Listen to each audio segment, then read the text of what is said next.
Welcome to my YouTube channel smart learning. आज की इस वीडियो में हम जनरल मैथ क्लास 10th की एक्सरसाइज 1.8 सॉल्व करेंगे, जिसमें 3 क्वेश्चन हैं। सबसे पहले हमने क्वेश्चन नंबर 1 में देखना है which of the following number are surds. तो इनमें से कौन से जो 10 क्वेश्चन हैं इनमें से कौन कौन से नंबर ऐसे हैं जो सर्ड्स हैं और कौन से नहीं हैं। तो सबसे पहले हम सर्ड्स की डेफिनेशन देख लेते हैं कि सर्ड्स वो नंबर होते हैं जो इनकम्प्लीट्स के रूट हों। यस के रूट के अलावा कोई भी हो सकता है। जैसे यहाँ पे देखें, ये जो रूट डला हुआ रेडिकल का साइन यहाँ कुछ भी नहीं है तो इसका मतलब है 2 है। ये इसके रूट है, ये भी इसके रूट है। लेकिन कभी कभार यहाँ पे 2 की जगह 3 भी आ सकता है जो कि क्यूब रूट होगा। तो अगर तो वो इनकम्प्लीट हुआ, जैसे ये देखें 3 किसी का भी इसके रूट नहीं है, 6 किसी का भी नहीं है, 4 ऊपर वाला 4 जो है वो है 2 का, वो तो बाहर आ जाएगा। लेकिन नीचे 3 किसी का नहीं है तो ये भी इनकम्प्लीट हुआ, ये भी इनकम्प्लीट है, ये भी 2 में से इनकम्प्लीट माइनस करेंगे। तो जहाँ भी इनकम्प्लीट्स के रूट हुआ या क्यूब रूट हुआ, कुछ भी हुआ, तो वो कहलाएगा सर्ड्स। बाकी सारे कहलाएंगे रेशनल नंबर्स।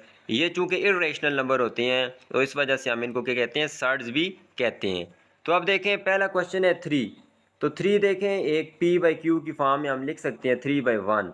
तो ये सर्ड नहीं है, क्योंकि सर्ड क्या होते हैं, इनकम्प्लीट्स के रूट। उसके बाद 4 देखें तो 4 इनकम्प्लीट तो नहीं है, 4 का स्क्वायर रूट लें तो आंसर आता है 2, ये भी सर्ड नहीं है। तीसरा देखें, ये इनकम्प्लीट्स के रूट है, इसका जब आप स्क्वायर रूट लेंगे तो आंसर 1.4 आगे कुछ ऐसा आता जाएगा कि उसके पॉइंट कभी भी टर्मिनेट नहीं होंगे। तो बस आप टर्मिनेट करने की ज़रूरत भी नहीं है, अगर स्क्वायर रूट हुआ इनकम्प्लीट तो वो होगा सर्ड। इनकम्प्लीट से मेरा क्या मुराद है कि अगर इसके रूट के अंदर हुआ 1, 4, उसके बाद 9, 16, आगे 25, 36, 49, जो पूरे पूरे स्क्वायर होते हैं। तो अगर तो इसके रूट के अंदर ये वाली रकम हुई जो पूरा पूरा स्क्वायर होता है किसी नंबर का, तो वो तो सर्ड नहीं होगा, जैसे ये 2 था। इसके अलावा सारे नंबर जो भी हुए वो सर्ड्स कहलाएंगे। तो यहाँ देखें, ये भी देख लें, इनकम्प्लीट्स के रूट है, अंदर 2 है, तो ये भी क्या हुआ, सर्ड हुआ। ये 16 देखें, अभी मैंने आपको एग्जांपल दी थी, तो 16 का जब इसके रूट लें तो आंसर 4 आता है। तो ये इनकम्प्लीट तो ना हुआ, ये कंप्लीट हो गया, तो इस वजह से ये सर्ड नहीं है। सामने देखें, √9/3 है, तो 9 भी पूरा पूरा स्क्वायर है 3 का, और 4 भी किसका है, 2 का, तो ये भी सर्ड नहीं है क्योंकि इनकम्प्लीट तो ना बचा, ये कंप्लीट थे। फिर उसके बाद है 1/√5, तो नीचे देखें इनकम्प्लीट है, तो इनकम्प्लीट कहीं भी आया तो वो कहलाएगा सर्ड। सॉरी, ये मैंने क्रॉस लगा दिया, ये सर्ड है। उसके बाद 8वां देखें, यहाँ भी √3 इनकम्प्लीट है, नीचे भी इनकम्प्लीट है, तो ये दोनों भी सर्ड्स हैं। 10वां देखें तो यहाँ भी नीचे वाला कंप्लीट है, 4 तो कंप्लीट है लेकिन ऊपर वाला इनकम्प्लीट है, तो इस वजह से ये कहलाएगा सर्ड। तो किसी भी एक्सप्रेशन में चाहे 2 टर्म्स हो, 3 हो, एक अगर सर्ड आ गया, एक इनकम्प्लीट स्क्वायर रूट आ गया, तो वो सारी एक्सप्रेशन क्या कहलाएगी, सर्ड्स कहलाएगी। अब सेकंड क्वेश्चन है कि सेकंड ऑर्डर सर्ड्स को अलहदा करें। तो सेकंड ऑर्डर सर्ड्स वो होते हैं जिनका यहाँ पे स्क्वायर रूट होता है, अगर कुछ भी ना हो तो 2 होता है, किसी का क्यूब होगा, किसी का 2 होगा, तो 2 वाले होंगे सेकंड ऑर्डर, 3 वाले होंगे थर्ड ऑर्डर। तो इन क्वेश्चन को यहीं से देख लेते हैं। जहाँ पे कुछ भी ना हो तो इसका मतलब है यहाँ कौन सा साइन है, 2, तो ये है सेकंड ऑर्डर, क्योंकि इसके साथ कुछ नहीं है तो 2 होगा। ये देख लें 2 × 1/2, तो इसका मतलब है 2 की पावर 1/2। ये एक्सपोनेंशियल फॉर्म में है, इसको रेडिकल में लिखें तो ये इस तरह 2 बन जाएगा, इधर कुछ लिखें या ना लिखें 2 होगा। तो ये भी देखें सेकंड ऑर्डर है, ये भी सेकंड ऑर्डर है, कुछ भी नहीं है यहाँ, तो यहाँ कितना होगा, स्क्वायर रूट है। ये थर्ड ऑर्डर है, लेकिन ये क्वेश्चन क्लियर नहीं है कि ये 3 बाय मल्टीप्लाई हो रहा है या क्यूब रूट है। लेकिन क्वेश्चन के मुताबिक तो ये क्यूब रूट होना चाहिए, ये 3 यहाँ ऊपर होना चाहिए छोटा सा। तो अगर ये क्यूब रूट है तो फिर ये सेकंड ऑर्डर नहीं है, थर्ड ऑर्डर है, ये फोर्थ ऑर्डर है। तो इसमें ये क्वेश्चन नंबर 1, क्वेश्चन नंबर 3 और क्वेश्चन नंबर 5 है सेकंड ऑर्डर।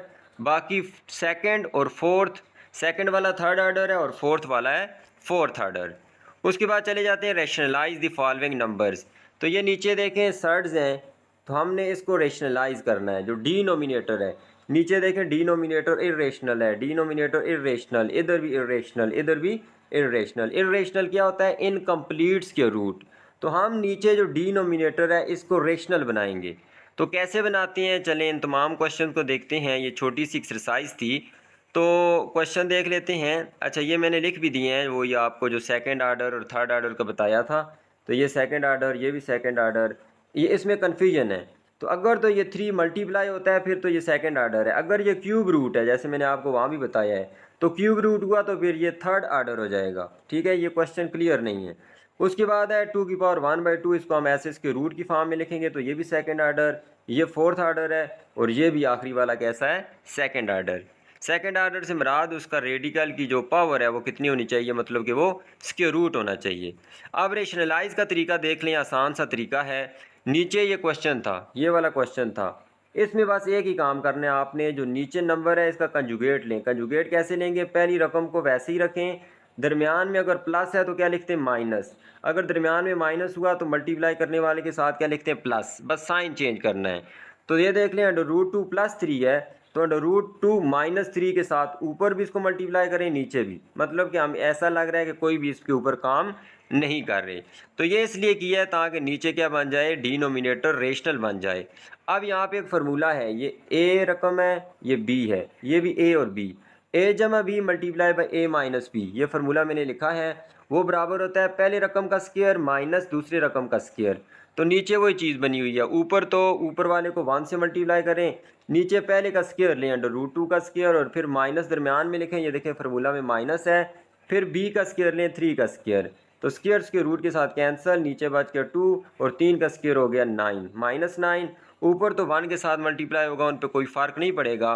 फिर है √2 - 3, ये हो गया √2 - 3, नीचे आ गया -7। अब ऊपर वाले में से हम, अच्छा ये नीचे वाला माइनस चूँकि ऊपर भी आप लेके जा सकते हैं तो मैंने क्या किया, इसको ऊपर दे दिया और अब मल्टीप्लाई कर दिया। तो ये माइनस दोनों के साथ मल्टीप्लाई हो रहा है, पहले के साथ हुआ तो ये माइनस बन गया, दूसरे के साथ माइनस माइनस मिलके क्या बन गया, प्लस। तो ये देखें अब डिनोमिनेटर एक रेशनल नंबर बन गया 7, पहले क्या था इर्रेशनल, नीचे अंडर रूट था, स्क्वायर रूट था, तो स्क्वायर रूट जब इनकम्प्लीट होता है तो इर्रेशनल होता है, हमने अब इसको रेशनल कर दिया है। बाकी क्वेश्चन भी इसी तरह से होंगे। √3 - 1 है, इसका कंजुगेट लें √3 + 1, माइनस की जगह क्या लिख दिया प्लस, ऊपर भी प्लस वाला नीचे भी प्लस वाला, तो ऊपर वाला तो 1 के साथ मल्टीप्लाई होगा, उस पर तो कोई फ़र्क नहीं पड़ेगा, वही आएगा। नीचे देखें दोबारा वही फार्मूला बन गया, a जमा b multiply by a minus B, पहले का स्क्वायर लें √3 का, दरमियान में माइनस लिखें, फिर 1 का स्क्वायर लें, स्क्वायर्स के रूट के साथ कैंसिल, नीचे आ गया 3 और दरमियान में देखें माइनस और 1 का स्क्वायर क्या हो गया 1। तो यहाँ पे मैं मिस्टेक कर गया हूँ, इसको आपने दुरुस्त करना है।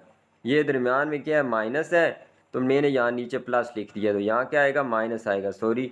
तो फिर 3 में से -1 करें तो नीचे क्या आ जाएगा 2, तो ये आपने करेक्शन करनी है, नीचे क्या आ जाएगा 2, तो ऊपर √3 + 1, नीचे आंसर आ गया 2।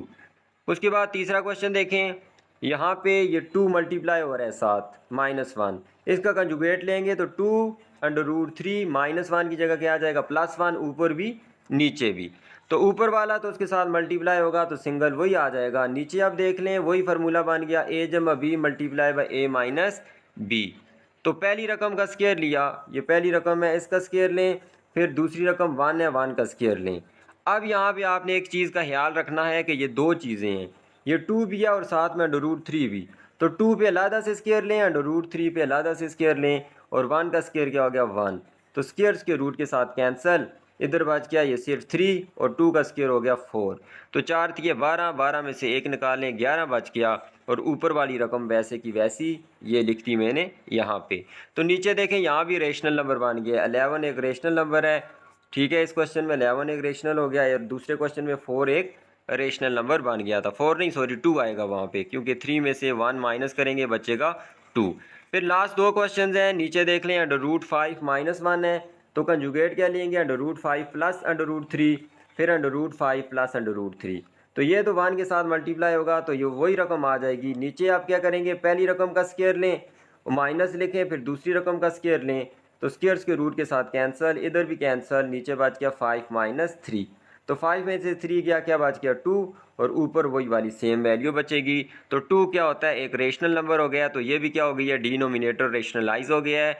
अगले पार्ट पे जाएं तो यहाँ भी इरेशनल नंबर है, इसको रेशनल बनाने के लिए √7 माइनस √3, प्लस है तो क्या लिखेंगे माइनस, ऊपर भी नीचे भी सेम नंबर, ऊपर तो 1 के साथ मल्टीप्लाई होगा तो वो पूरा पूरा नंबर वही आएगा।